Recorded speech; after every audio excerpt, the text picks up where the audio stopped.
Before Avatar 3 arrives, you need to understand why Pandora is about to change forever. We've seen the lush forests and the breathtaking oceans, but the next chapter is taking us somewhere much, much darker. This isn't just another battle. It's a fundamental shift in the very soul of Pandora. The story so far has been about survival, but what comes next is about transformation, and it might not be what any of us expect.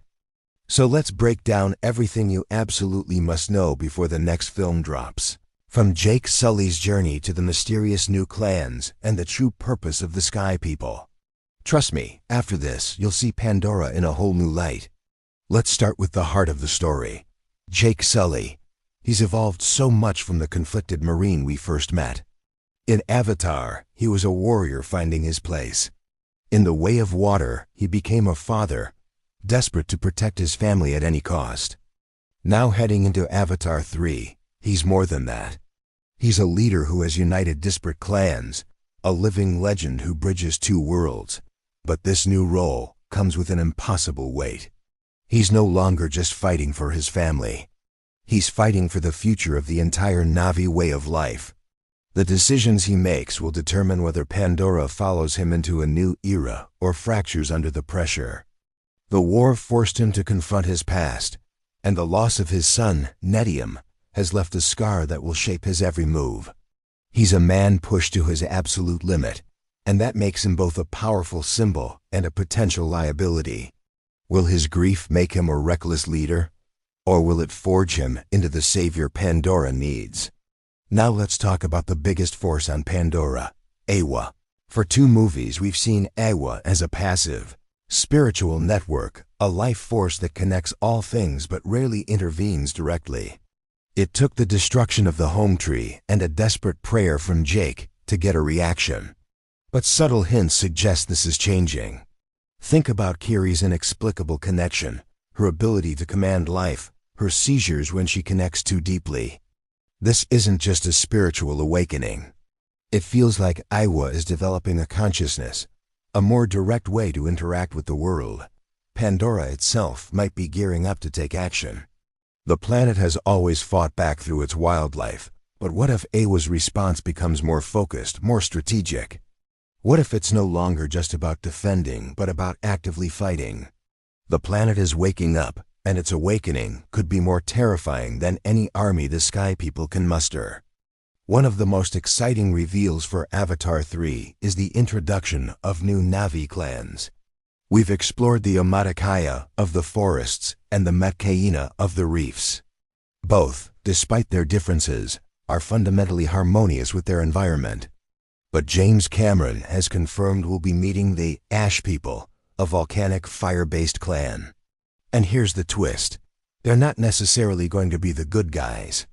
Cameron described them as a more aggressive, darker representation of the Na'vi. This shatters our perception that all Na'vi are noble protectors of nature. It introduces moral complexity and internal conflict among the Na'vi themselves. Imagine Jake trying to unite all clans against the humans, only to find that some Na'vi are just as destructive, just as territorial. This opens up a whole new dynamic. We'll likely see harsh, unforgiving landscapes that have bred a tougher, more cynical kind of Na'vi. This isn't just about expanding the world of Pandora. It's about deepening its conflicts from within. Who are the real villains when the Na'vi themselves are divided? So what about the humans? The Sky People have a new agenda, and it's far more permanent and dangerous than before. In the first film, they wanted unobtainium, a resource to be mined and taken back to Earth. It was a corporate smash and grab. But the Way of Water revealed the chilling truth. Earth is dying. This is no longer a mission for profit. It's a mission for colonization. The RDA isn't just building a base. They're building a new home for humanity, and Pandora is the real estate.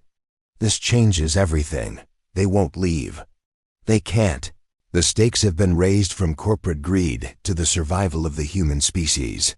General Ardmore represents this new, colder strategy. She's not just a military commander. She's a pioneer paving the way for a mass exodus from Earth. This makes the RDA far more ruthless.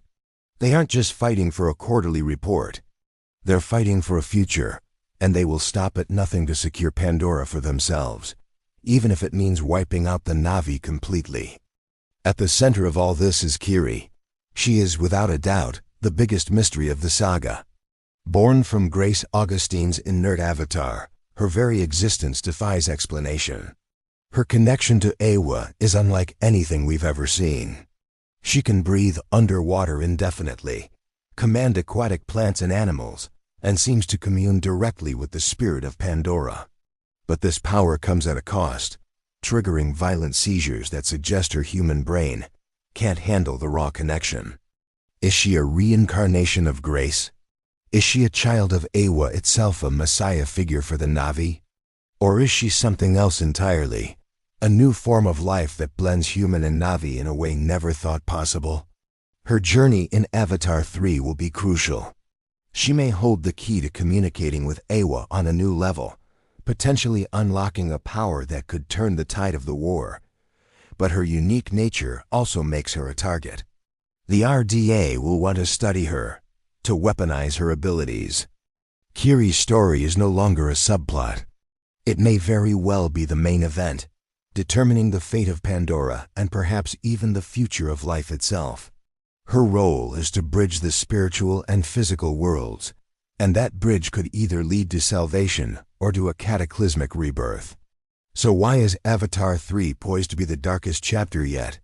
Because all these threads are weaving together into a much more complex and morally gray tapestry. James Cameron himself has stated that the film will challenge our ideas of good and evil.